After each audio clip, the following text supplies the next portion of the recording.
Philosophy, questioning, enlightenment, deep conversation, spirituality. This is the spiritual download.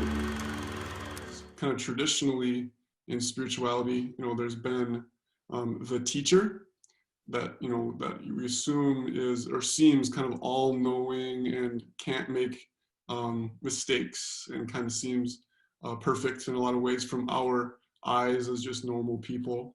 So there's the teacher, and then the students who don't have the knowledge yet, and potentially receive that knowledge from this all-knowing teacher. So our idea is to kind of think about what this means in the modern age of democracy, human rights, and the idea of giving more power to the spiritual student. So we're going to be talking about that today. Sure. So Satsang, SATSANG. What it literally means is kind of living or sharing in truth or in consciousness. Now, if you type in satsangs on YouTube and things like this, you might find like Papaji, where he's kind of on this throne-looking thing with flowers around him, and he is facing. So physically, the teacher is facing all of the students, and all the students are kind of in this like file, facing him. So kind of the assumption is that he knows and the students don't yet know, and that there's something that the teacher can give the student, going from kind of the assumption is that the teacher is better and the student is not as good. That's kind of the traditional view, and that comes from Asian cultures. So historically, so in India, you had the guru, who was the all-knowing. But now, in the United States, we have this idea of the individual. We're a very individual culture, where we think that the power is in the person and not in the hierarchical structure. So our goal is to kind of think about how do we bring spiritual community, which used to look like the old satsang model, or we can even discuss that. Is that obsolete? Like, should we continue this model of the guru and the students, or is it more valid and more beneficial for us to have it more like a circle, where we are all in this circle together equally? Now, some of us might have more spiritual knowledge, more spiritual experiences, but that doesn't necessarily make us better than those who have lived more traditional lives with busyness, family, school, and maybe haven't had that opportunity to go on that spiritual retreat and had these experiences. So I was raised Catholic, and so my pastor, Father Healy, was amazing, wonderfully gentle and warm. And one time I asked him how he was, and he said, "Oh, I'm doing well. I'm just skipping between the raindrops." And he's Irish, and he's just a wonderful human. So I grew up with that bit of hierarchy, and even with the warmth and generosity that I was given in that school, because I grew up in a Catholic school, I also didn't really have a lot of opportunity to explore my own personal view of what my spirituality was. So fast forward to today, I'm really lucky to be in a spiritual community, and that's called Al-Anon. And I know a lot of people probably don't know what that is, but it works. It's a 12-step program, And it's a way of, I guess for me, what it's been is a discovery of my own higher power and what that means to me. But I guess within this context, what I'd like to share is more how we communicate in that community. And it's a lot about circle sharing. Somebody usually open up on a topic, and it can be any sort of spiritual topic. And that can look like so many things. Um, in relationships or personal individual experience, but then everybody gets to share how it applies to their own lives. And it's a beautiful thing because I wouldn't see it in so many different ways if it wasn't for that community. So I really like this idea of individuality, but also bringing different perspectives into a community. And I hate to bring up humility because I feel like those who do bring up humility are not humble. So it's kind of funny. But it makes me feel humility to be part of that group. And it also challenges me to state my opinion in a group, which is not something that I really grew up doing all that much. It was a lot more like listening and learning and not being able to express as much who I was or what my experience was, which is valid and important as well as everybody else's. So yeah, something I was thinking about when you were talking about, the hierarchy and the idea that the guru or the more enlightened person knows and the initiate does not. I was thinking about a relationship I had with a therapist who, in some ways, was my spiritual guru because I was also learning about a way of living life and a set of beliefs in addition to just analyzing my own life content. And now that I've sort of let go of that model, I'm more drawn to what you were describing as a more democratic form, which I think we're experimenting with right now, where we are all sharing alongside one another and people can come and go as they please. And there's less of a perception of, differentiated status. I can look back and I can judge that relationship that I had with that therapist and think, I don't want that anymore, or it's bad, or it's like something we'll be drawn to if we have lower confidence and something we'll outgrow. But I think the funny thing about spirituality is we have to realize that whatever people pursue is right for them in that moment, and at the time that hierarchical form worked really well for me and I gained a lot from it. And there may be a time in my life again where that is more appropriate, Traditionally in India, there was a lot of inequality between men and women in these spiritual circles and things like this.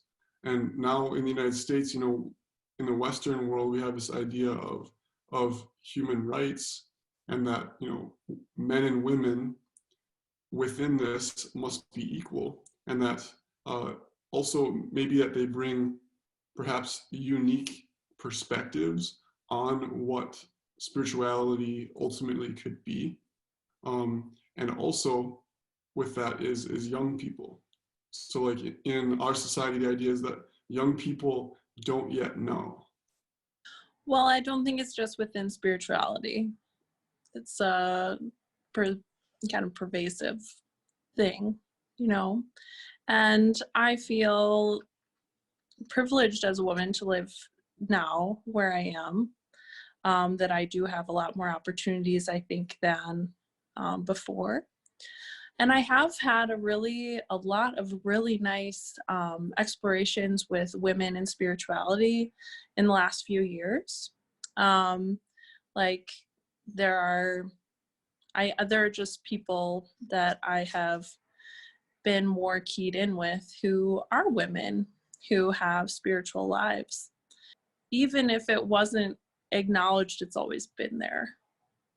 And I feel a great connection to other women in spirituality, but I also do with guys too.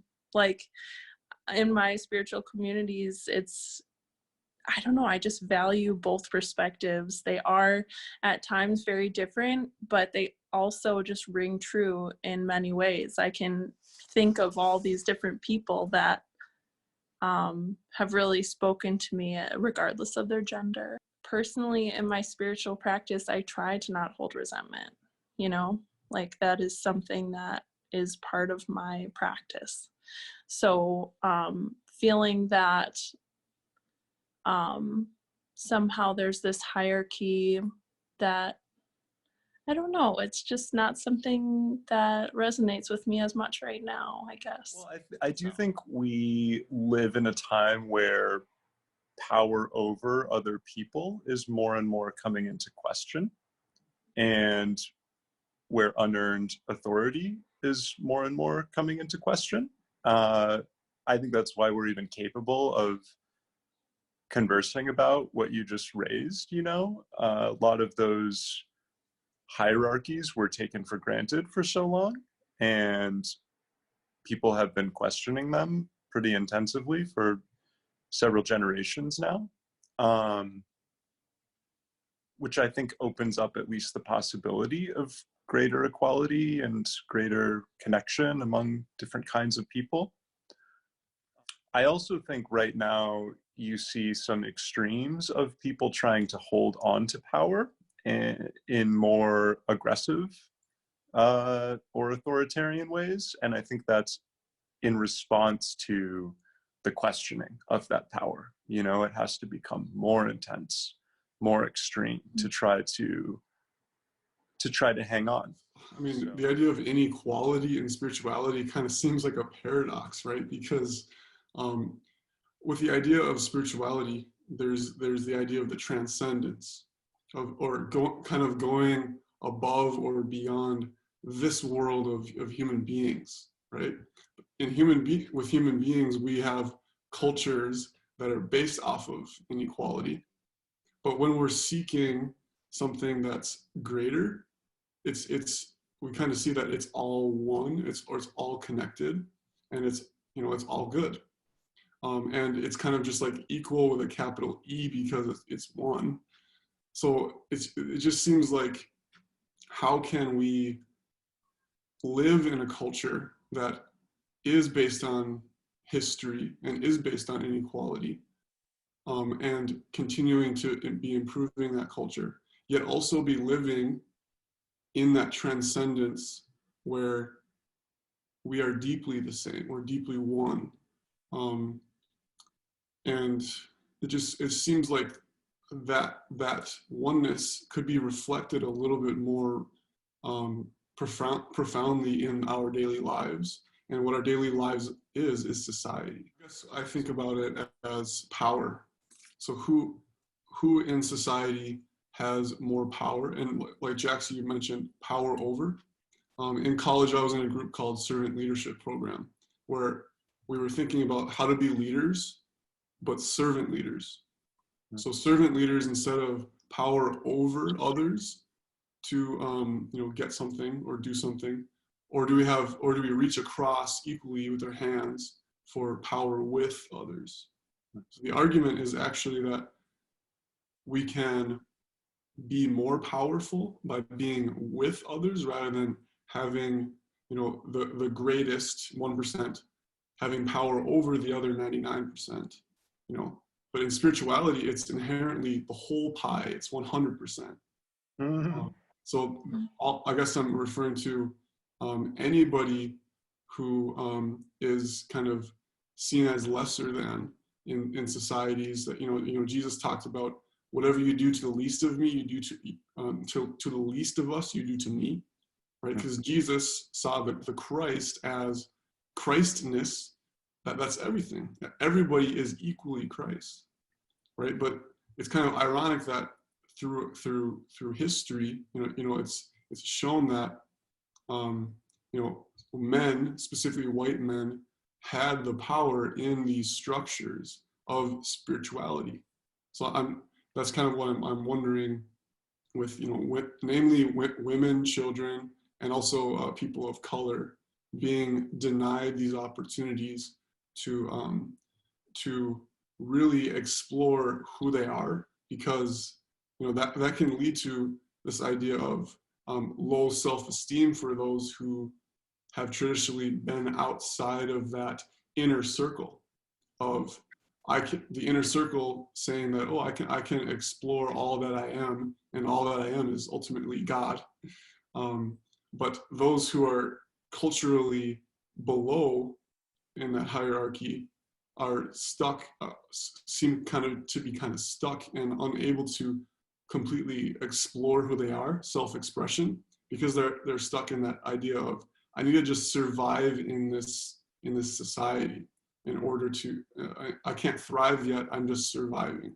So how I guess the question or our project is, how can we all come together and see each other as equals and kind of forgive our history of inequality and move forward in this oneness? That's a very complex question and project, and I think it's a project of many generations and lifetimes, and that for me is a humble stance. Like, we are not going to solve this in this moment,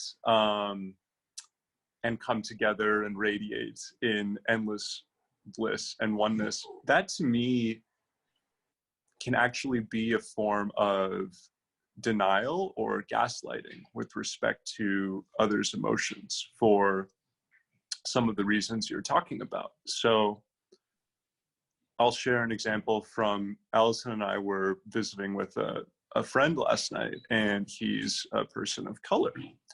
And he has some resentment toward white people that he'll express in conversation with us.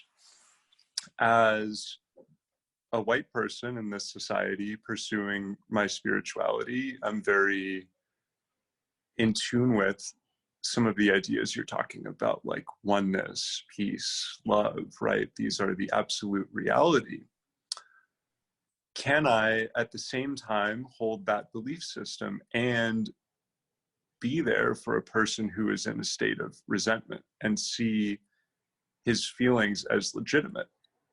And I think the reason that can be difficult is that those feelings implicate me and my history. They're not separate. And so I have to face my own shame about what may have happened in the past. And it may kill my buzz, to use a colloquial phrase, and take me out of that state of like unified bliss, everything is fine. It might like complicate my emotional reality to widen my perspective and take into consideration some of those opinions too. So that's why I think it can't really be one or the other. It's like a long process of assimilating all of these different perspectives and feelings and really being there for them. How do you handle the feeling of resistance when something feels so natural and right for you, but it also feels like there's something blocking you? For me, resistance comes in so many different ways. It can be fear, it can be intimidation, it can be in the form of so many different things: shame, denial, refusal. And so for me, with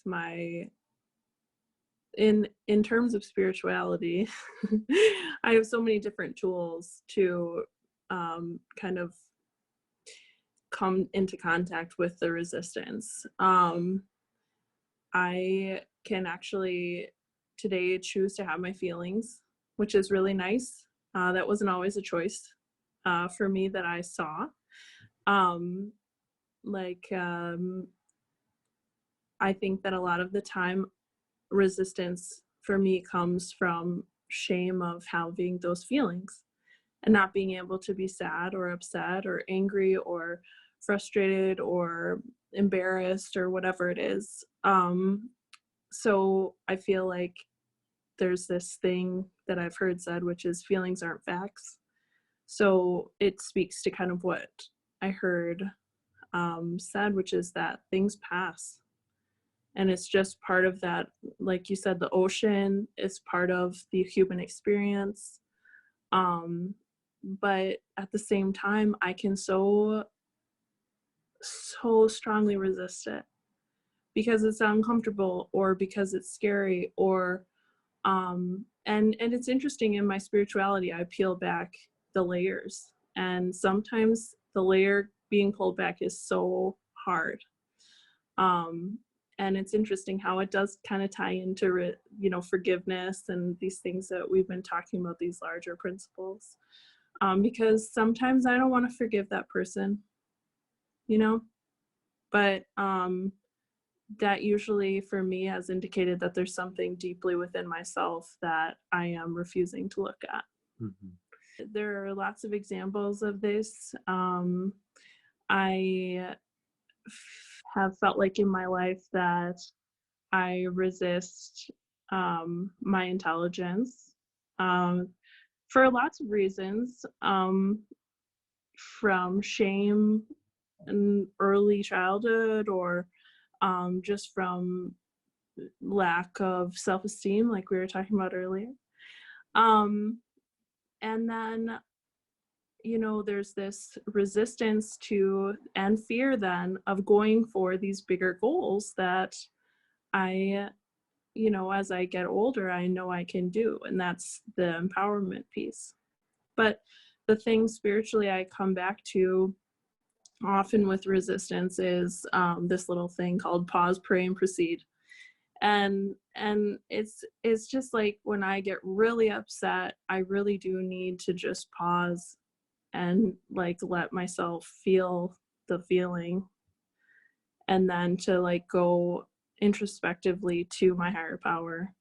And my higher power's name is Nana. She's wonderful. And I ask her, like what's actually going on. And sometimes this will happen in the form of meditation too, or some other thing. But usually what's going on is something that's very challenging for me for some reason, which is perfectly valid if I just take the time to look at it. Mm-hmm. And then I can proceed, and then finally I can kind of move past the wave. But sometimes that wave is really big and it takes a long time. There's some things in life that just the resistance is real, and that's okay. There's a reason for that. Maybe I'm just not ready yet. So it's a patience and a gentleness to myself, and yeah, it's not easy. But I was also told by a coach once that injuries are opportunities, and I find more too as I go along in life. Like, there are so many opportunities, and you're just constantly learning. It's fun. Someone said Allison just lasered that resistance question. I love it. I think about this all the time when I'm really vexed over something and really struggling with something. I remind myself, what has happened with every single thing I've experienced in my whole life? It came and went.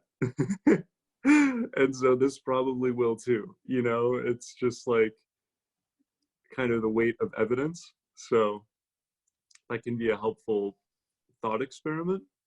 For me, I think this is what the question was trying to express. The same things I'm drawn to a lot of the time, I will have resistance toward or fear around. There's the kind of like magnetic pull, and it's like knowing I am destined to do this, I'll sometimes feel, or knowing I have to do this, I can frame it as, and feeling like I really don't want to, or I'm not ready, or something like that. And actually the beginning of my relationship with Allison was like that. I had a lot of resistance to it. Mm-hmm. And individually am conquering my resistance in my inner domain, that's power that I only have and cannot be shared with anyone else. But if I experience it as love from outside myself that ultimately eases the resistance, then that brings me into greater communion with other people and greater humility. And it's actually a deeper power because it's always there, right? It's not dependent on how strong I'm feeling that day or how well I slept or anything like that. It's not about me. Blockages, what that is fear in the body. So a lot of times, especially in our Western culture, we tend to think that life is basically the physical world and our mind. The world is out there, and then our mind is who we are. But the idea is that sometimes events that have happened in our lives get stuck in our bodies. And in our Western culture, we tend to ignore this body. But the body is something that is actually a tool for opening up further to oneness and love and peace. So there's actually blockages in our system, our bodies, that can be explored. And instead of seeing it as something that's negative, it's a blockage that we can just kind of investigate and see what is that blockage? What is it made of? Is it a memory? Is it something that we are suppressing? And through that, it can be kind of brought into light and be kind of forgiven by something that is ultimately greater than us. You know, bringing out the pain, since if we are a little wave in this grand ocean, how can we explore the stuckness in ourselves, and then ultimately that stuckness just kind of dissipates into the ocean, right? And it never was our pain, and it's ultimately just a part of the ocean, and we don't have to label it as bad. It's actually an aspect of this whole exploring of consciousness, peace, and love. It's so nice to have these. It's tough to go through these issues just by yourself. I know that in my past, I always thought it was like my struggle, like my life, my spirituality was something that I had to deal with myself, and that's where it can be. That resistance or that struggle can be elongated if that happens. And from my experience in community, by like being around friends and family, that can be actually kind of brought up and then supported.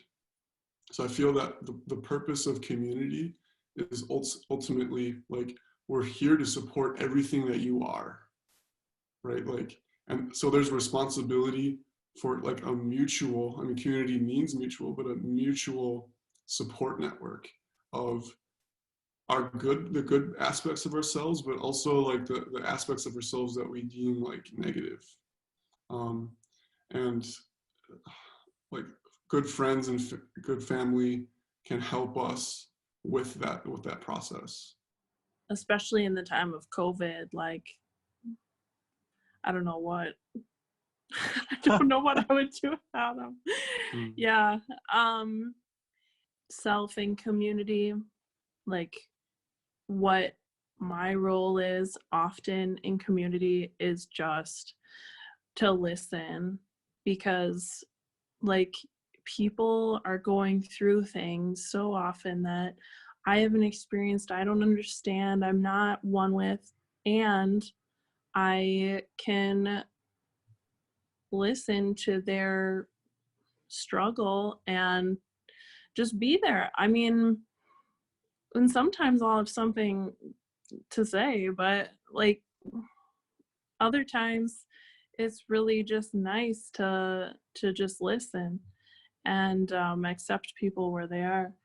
But the other thing I do get a lot of in community is like people being able to share on topics from their own experience. And yeah, like I was saying before, then my perspective shifts. It's like I get that so often from my community. Like today I heard from a really, really close loved one who told me like they would not be ashamed of me if I decided to quit my job. If, you know, if like they don't want to lose me to this disease, so they wouldn't be upset or ashamed if I decided to back out. And what a wonderful message that was, just how much they love and care for me, that they would, you know, be considering me in that way. I found truly touching. I am made speechless by community often. Yeah, I'm thinking about what we started this conversation with, which was talking about hierarchy and the notion of like rarefied keepers of knowledge, and then you know, acolytes who are working up to that stage. And I think often that comes with more judgment, where if you do not know, then there's something wrong with you and you have to correct that. You know, when I look at some videos of older spiritual teachers or I read their books, I can see that ideology which says, you know, you are not enlightened, I am enlightened, here are the steps to take, your consciousness is polluted, so on and so forth. And I think resistance and grief and loss and all those kinds of difficult emotional experiences ultimately invite a different orientation, where we realize it is some form of love or some source of love and support that got me through this. And it can be human, it can be, you know, an animal or other natural community, it can be an energetic field that we call our God or whatever it is. But when we feel that, I think we're a lot less keen to judge someone for however they're showing up in the world, because, you know, if someone is very resistant or feeling a lot of pain or anger or whatever they're feeling, it simply means that they haven't been gifted that same quantity or form of love, you know? And so it's like, it's not on that person anymore. It's on us in a way. And that's when we get the opportunity to show up and listen deeply, as Allison was talking about, to help be that person's transformation and gateway to greater peace. I'm thinking about, I guess, responsibility now as something that can stem from these realizations. Yeah, it seems like in community, responsibility to be exactly who you are is like, that's like the number one principle, is like, be vulnerable, be yourself, and trust that the people around you are going to be supporting you in that process. Now, and that's like the responsibility piece, like the idea of listening, like with open ears, but also with an open heart while listening. Because, you know, our tendency with our minds is to like judge ourselves, judge others, judge God, judge your teacher. So that's a good point. Like the idea of responsibility is just being honest with how you feel, how other people are feeling as well. Like really giving them the space. I had this conversation on my channel with this guy Josh Kulba, talking about providing space for others